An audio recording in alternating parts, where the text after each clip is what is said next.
بسم اللہ الرحمن الرحیم۔ السلام علیکم ناظرین، آج جو ہم ویڈیو لے کر آئے ہیں آپ کے لیے وہ ہے اللہ پر یقین، یعنی ڈاکٹر اسرار احمد صاحب کی ہم ویڈیو بیان لے کر آئے ہیں۔ بہت ہی خوبصورت بیان ہے، کیونکہ الحمدللہ ہم اللہ پر یقین رکھتے ہیں کہ اللہ تعالیٰ ایک ہے، اس کا کوئی ثانی نہیں، اس کا کوئی ماں یعنی اور نہ اس کا بیٹا ہے، نہ اس نے جنا ہے، نہ اس کا کوئی سایہ ہے۔ تو حضرت محمد مصطفیٰ صلی اللہ علیہ وآلہ وسلم آخری نبی ہیں اور قرآن پاک ان پر نازل کی گیا ہے۔ دوستوں، یہ ایمان کا تقاضا ہے، تو اللہ پر یقین رکھنا سب سے پہلے کہ اللہ تعالیٰ ایک ہے اور حضرت محمد مصطفیٰ صلی اللہ علیہ وآلہ وسلم خاتم النبیین آخری نبی ہیں، اس کے بعد کوئی نبی نہیں آئے گا، اور قرآن پاک جو ہے آخری کتاب ہے۔ تو اسی سے ریلیٹڈ آج ہم جو ہے جو اللہ پر بلیو کرتے ہیں، ڈاکٹر اسرار احمد صاحب کا بہت خوبصورت بیان لے کر آئے ہیں۔ آپ سنیں گے، آپ کا جو ہے مان تازہ ہو جائے گا اور بہت زبردست ہے۔ بیان کو اینڈ تک لازمی سننا ہے آپ نے۔ تو سٹارٹ کرتے ہیں بیان۔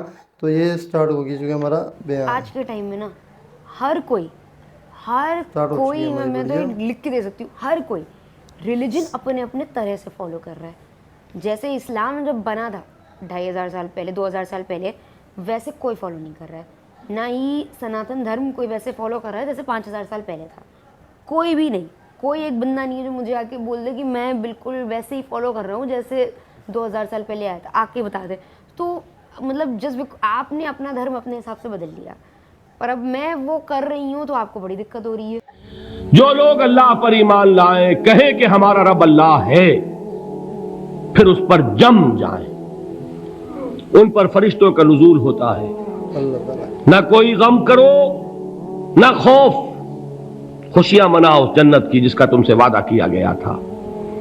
اللہ کی ربوبیت پر اطمینان جب انسان کو ہو جاتا، میرا رب اللہ ہے، ربی اللہ، انسان کے لیے نہ کوئی کھٹکا، نہ کوئی خطرہ، نہ کوئی خوف، نہ کوئی حزن۔ جو کچھ ہو رہا ہے کس کے اذن سے ہو رہا ہے؟ اللہ کے اذن سے۔ اللہ کے اذن کے بغیر پتہ تک نہیں ہلتا۔ یہ کوئی اندھا بہرا مادہ نہیں ہے جس سے مجھے کوئی خوف ہو۔ اندھا بھینسا چلا آ رہا ہو، اس سے تو ڈرنے کا ہر انسان کو ڈرنا چاہیے، نہ معلوم کس کو ٹکر مار دے۔ لیکن نہیں، اس کائنات کو چلانے والا ایک سمیع و بصیر خدا ہے۔ وہ جو میرا دوست ہے، میرا ولی ہے۔ اللہ ولی الذین آمنوا یخرجہم من الظلمات الی النور۔ اللہ اہل ایمان کا ولی ہے، ساتھی ہے، پشت پناہ ہے، مددگار ہے، حمایتی ہے۔ بتائیے، جسے یقین ہو جائے کہ اللہ میرا مددگار، اللہ میرا محافظ، اللہ میرا پشت پناہ، اللہ میرا حمایتی، اس کے لیے کوئی خوف ہوگا؟ اس سے کوئی ڈر ہوگا؟ میں مثال دیا کرتا ہوں ایک بہت سادہ، پنجاب کے دیہات کی۔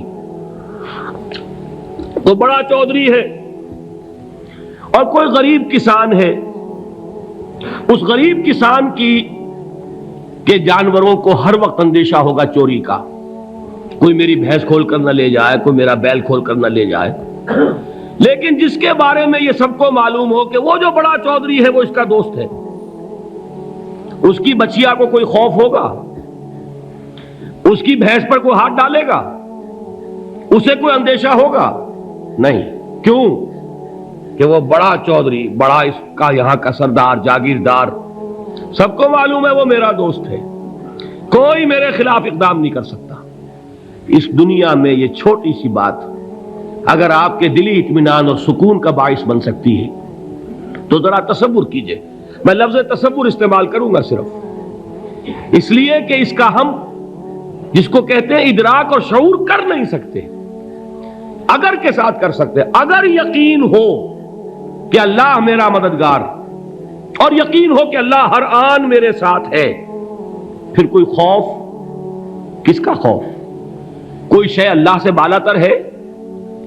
کوئی قوت اس سے زیادہ طاقتور ہے؟ کوئی اس کے ارادے کو بدلنے والا ہے؟ کوئی اس کی مشیت کے آڑے آنے والا ہے؟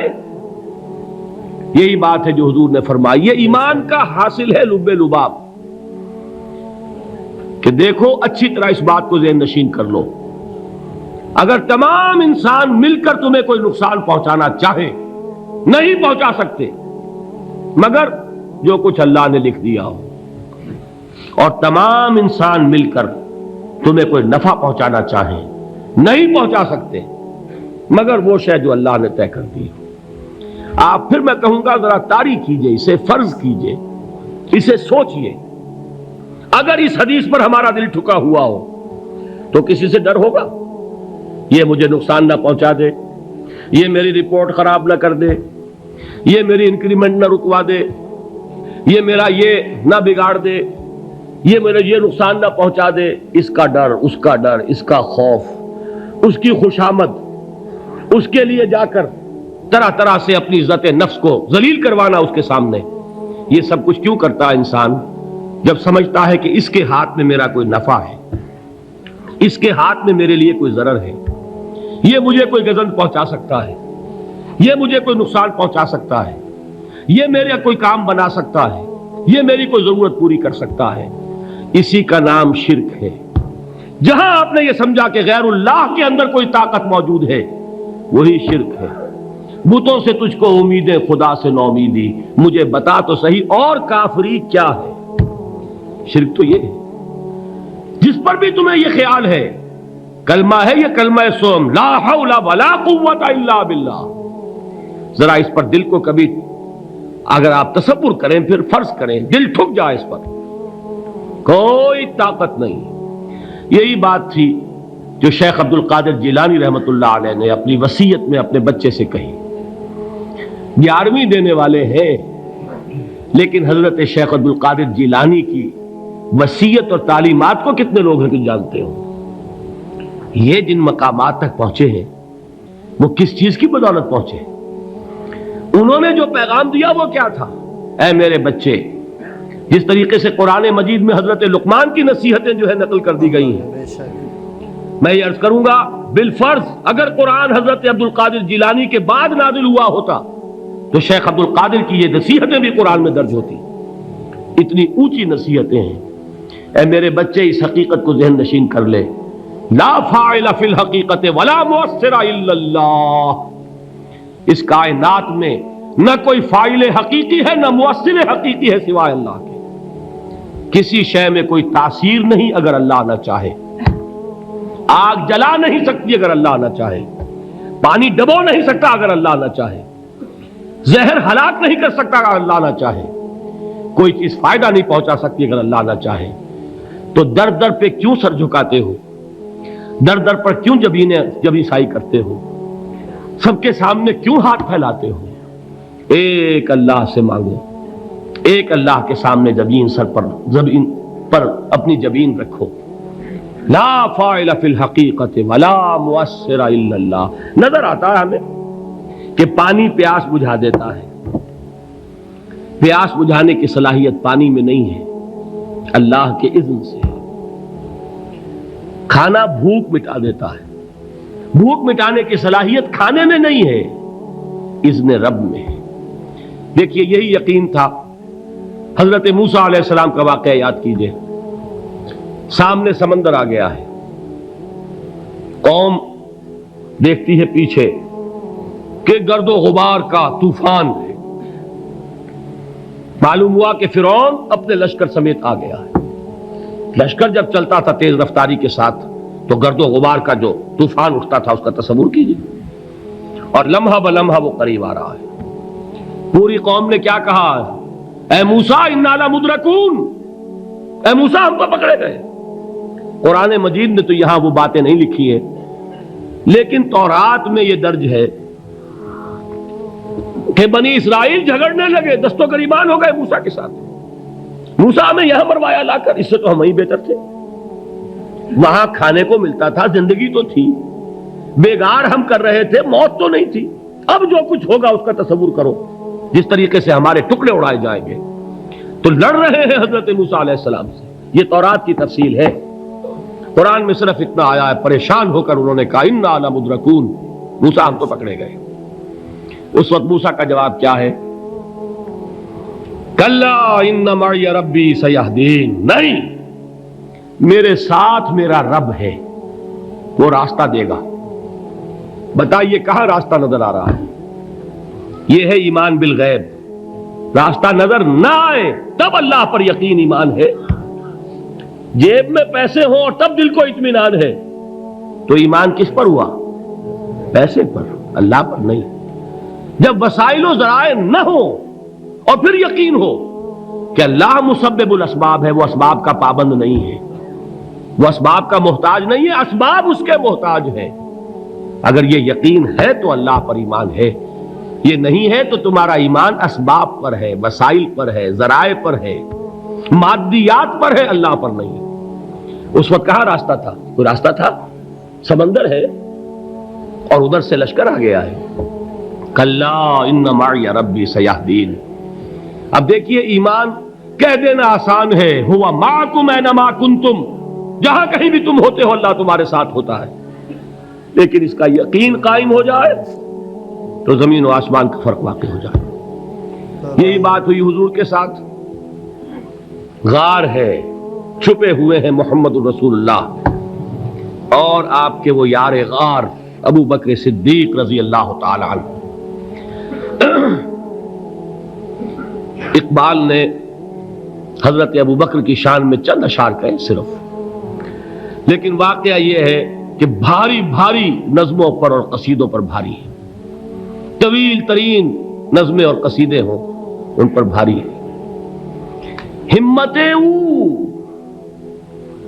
ابو بکر کی ہمت جو ہے، کشت ملت را چو ابر، جیسے بارش سے کھیتی اپجتی ہے، ابو بکر کی ہمت اور عزیمت اس امت کو اسی طرح سینچنے والی ہے. ثانیے اسلام و غار و بدر و قبر، وہ دوسرے تھے اسلام میں، دوسرے.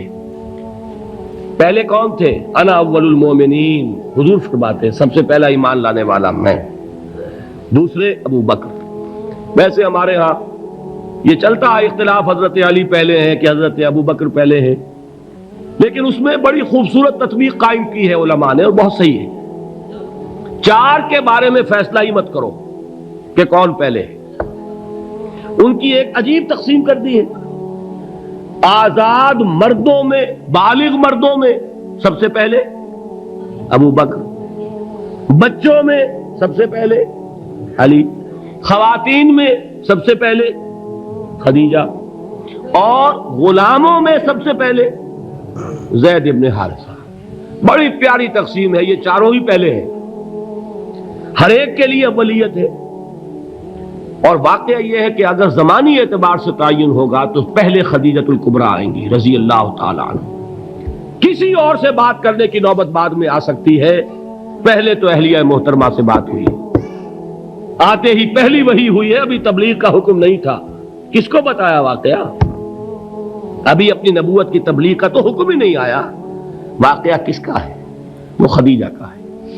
جب کہا ہے کہ خشیت علی نفسی، مجھے اپنی جان کا اندیشہ ہے، تو کیا جواب دیا خدیجہ نے رضی اللہ تعالی عنہا؟ وہ صدیقۃ الکبریٰ ہے. صدیقات جو ہے خواتین، ان میں چوٹی پر خدیجۃ الکبریٰ ہے رضی اللہ تعالی عنہا. اور صدیق جو مرد ہیں ان میں صدیق اکبر ہے ابو بکر صدیق رضی اللہ تعالی عنہ. لیکن صدیقات میں چوٹی پر. جب حضور نے فرمایا خشیت علی نفسی، کیا فرمایا؟ کیا عرض کیا؟ کیسے تسلی دی؟ نہیں نہیں، اللہ آپ کو ضائع نہیں کرے گا. آپ غریبوں کے ہمدرد ہیں، آپ مساکین کے تکالیف رفع کرنے والے ہیں، آپ بیواؤں کی سرپرستی کرتے ہیں، آپ مسافروں کی خدمت کرتے ہیں. اللہ آپ کو ضائع نہیں کرے گا. یہ یقین ہے اس خاتون کے اندر. خیر وہ ایک علیحدہ بات ہو جائے گی. میرے دل پر حضرت خدیجہ رضی اللہ تعالیٰ عنہ کی شخصیت کا بڑا گہرا نقش ہے، جو وہ کوئی اور ہی وقت اور موقع ہوا تو بیان ہوگا. بہرحال اقبال نے ایک مصرے میں جو چار اولیتیں جمع کر دی ہیں، ہمتیں او کشت امت را چو ابر، ثانی اسلام و غار و بدر و قبر. اسلام میں حضور کے بعد پہلے کون؟ ابو بکر. غار میں حضور کے ساتھ کون؟ ابو بکر. بدر کی رات اللہ کا رسول سر بسجود، وہ جھاڑ، وہ گھاس پھوس کی جو جھوپڑی بنائی گئی تھی، اور وہاں تلوار ننگی لے کر پہرا دینے والا کون؟ ابو بکر. اور اس حجرہ عائشہ میں محمد کے بعد سب سے پہلے دفن ہونے والا کون؟ ابو بکر رضی اللہ تعالی عنہ صلی اللہ علیہ وسلم. وہ جو معاملہ میں سنا رہا تھا غار ثور کا، حضرت ابو بکر بھی حضور کے خیال سے لرز گئے ہیں. آپ کو یاد ہوگا کہ جا کر پہلے تمام جتنے سوراخ تھے انہیں بند کیا ہے. ایک سوراخ رہ گیا تھا جس کو بند کرنے کے لیے کوئی کپڑا نہیں تھا، وہاں اپنی ایڑی رکھی ہے. تب کہا ہے حضور سے تشریف لائیے، اور اپنے زانو پر حضور کو لٹایا ہے، اور وہاں کسی موذی جانور نے کاٹا ہے. حضور کی آنکھ لگ گئی تھی اس وقت. اس بل کے اندر جو بھی بچھو ہے کیا ہے واللہ عالم، اس نے کاٹا ہے. اس کی تکلیف کی وجہ سے ابو بکر کی آنکھوں سے آنسو ٹپک گئے. حضور کے چہرے مبارک پر پڑے ہیں تو حضور جاگے ہیں. معاملہ کیا ہے؟ ایڑی نہیں ہٹائی وہاں سے، مبادا وہ جانور وہاں سے نکل کر محمد الرسول اللہ کو کوئی گزن پہنچا دے. ابو بکر کی ایڑی ہے، جس طرح چاہے کھا لے، ختم کر دے، جان نکل جائے تب کوئی آنچ آئے محمد پر تو آئے، لیکن جیتے جی نہیں. وہ ہے ابو بکر. حضور کے خیال سے اس وقت حضور نے پھر اپنا لعاب دہن لگایا ہے، اور اس سے پھر آپ کی تکلیف ختم ہوئی. جیسے خیبر میں حضرت علی کی آنکھ دکھ رہی تھی، اس کو جو شفا حاصل ہوئی ہے وہ بھی حضور کے لعاب دہن سے ہوئی. تو بہرحال اس وقت انہوں نے کہا ہے کہ اے نبی یا رسول اللہ، اگر اس وقت ان میں سے کسی نے غیر ارادی طور پر بھی اپنے قدموں کی طرف جھانک لیا تو پکڑے جائیں گے. کیا جواب تھا اللہ کے رسول کا؟ لا تحزن ان اللہ معنا. اللہ ہمارے ساتھ ہے، کیوں گھبراتے ہو ابو بکر؟ یہ ہے ایمان باللہ. میرا مالک اللہ، میرا رازق اللہ، میرا محافظ اللہ، میرا مددگار اللہ، میرا پشت پناہ اللہ، میرا دوست اللہ. یہ دوستی ہے اللہ کی جو لب لباب ہے، حاصل ہے ایمان کا. اسی کا نام ولایت ہے. اولیاء اللہ کے سروں پر سینگ نہیں ہوتے. جس کے دل میں ایمان راسخ ہو چکا ہو وہی اللہ کا ولی ہے. جسے اللہ پر یقین ہو چکا ہے وہی اللہ کا ولی ہے. جسے یقین ہے اللہ میرے ساتھ ہے، میرا مددگار، میرا پشت پناہ، میرا ساتھی، میرا دوست، میرا محبوب، میرا محب. اللہ اہل ایمان سے محبت کرتا ہے. واللہ یحب الصادقین. ان اللہ یحب الذین یقاتلون فی سبیلہ صفا کانہم بنیان مرصوص. اللہ محبت کرنے والا، اہل ایمان محبوب، اور اہل ایمان محبت کرنے والے اللہ محبوب. والذین آمنوا اشد حبا للہ. آپ تصور کیجئے جسے یہ رشتہ ایمان یا رشتہ ولایت حاصل ہو جائے، الا ان اولیاء اللہ لا خوف علیہم ولا هم یحزنون. آگاہ ہو جاؤ، اللہ کے دوستوں کے لیے نہ کوئی خوف ہے نہ کوئی حزن ہے. تو دوستوں یہ تھی جس طرح سب سے پہلے جو ہے آپ کا ایمان، کیونکہ اللہ تعالیٰ پر ایمان لانا سب سے پہلے فرض یہی ہے کہ اللہ تعالیٰ ایک ہے، اس کے سوا کوئی عبادت کے لائق نہیں. اور حضرت محمد مصطفیٰ صلی اللہ علیہ وآلہ وسلم آخری ختم النبیین ہیں، اور اس کے بعد کوئی نبی نہیں آئے گا، نہ ہی کوئی اس کے بعد بنایا گیا ہے. اور اس کے علاوہ جو قرآن پاک ہے وہ حضرت محمد مصطفیٰ صلی اللہ علیہ وآلہ وسلم پر نازل ہوئی اور آخری کتاب ہے. یہ ایمان لانا ہمارا فرض، سب سے پہلے ایمان کا تقاضا بھی یہی ہے. جس طرح انہوں نے بتایا کہ ہمارا جو ایمان ہونا چاہیے کہ اللہ تعالیٰ جو بھی کرتا ہے اللہ تعالیٰ بہتر کرتا ہے. کیونکہ جس طرح حضرت موسیٰ علیہ السلام نے جب فرعون کی جو اس کے فوج تھی وہ پیچھے لگی ہوئی تھی، اور جتنے بھی تھے آپ کے ماننے والے حضرت موسیٰ علیہ السلام کے، جب آپ وہ دریا کے کنارے گئے تو جب پیچھے گئے انہوں نے کہا کہ آپ ہم کیسے بچیں گے، کیونکہ پیچھے فرعون ہے اور آگے جو ہے وہ دریائے فرات ہے. تو جب حضرت موسیٰ علیہ السلام نے اپنا اللہ پر یقین رکھ کر وہ دریا میں رستہ بن گیا اللہ تعالیٰ کی کرم نوازی سے، اور وہ تمام جو تھے وہ دریا کے جو رستہ تھا بنا تھا رستے سے اب وہ دوسری سائڈ پر چلے گئے کنارے پر، اور جو فرعون کی جتنی بھی فوج تھی اس دریا میں ڈوب کر مر گئے. تو اسی طرح یعنی ایمان کا تقاضا جو ہونا چاہیے کہ اللہ تعالیٰ ایک ہے، اللہ ہی ہے جو سب کچھ کرنے والا ہے. تو ایمان جو ہے آپ کا مضبوط ہونا چاہیے، اللہ پر یقین ہونا چاہیے، جس طرح ڈاکٹر اسرار احمد صاحب نے بتایا کہ آپ کا ایمان مضبوط ہونے سے ہی آپ ولی اللہ ہیں، تو یہ بہت زبردست بیان تھا، بہت خوبصورت بیان تھا، ہمیں بہت پسند آیا۔ تو انشاءاللہ اللہ تعالیٰ ہمیں بھی اس کی ہدایت دے۔ تو آج کی یہ ویڈیو تھی ہماری، نیکسٹ ویڈیو تک ہمیں ملتے ہیں، نیکسٹ ویڈیو تک ہمیں دیجیے اجازت، اللہ حافظ۔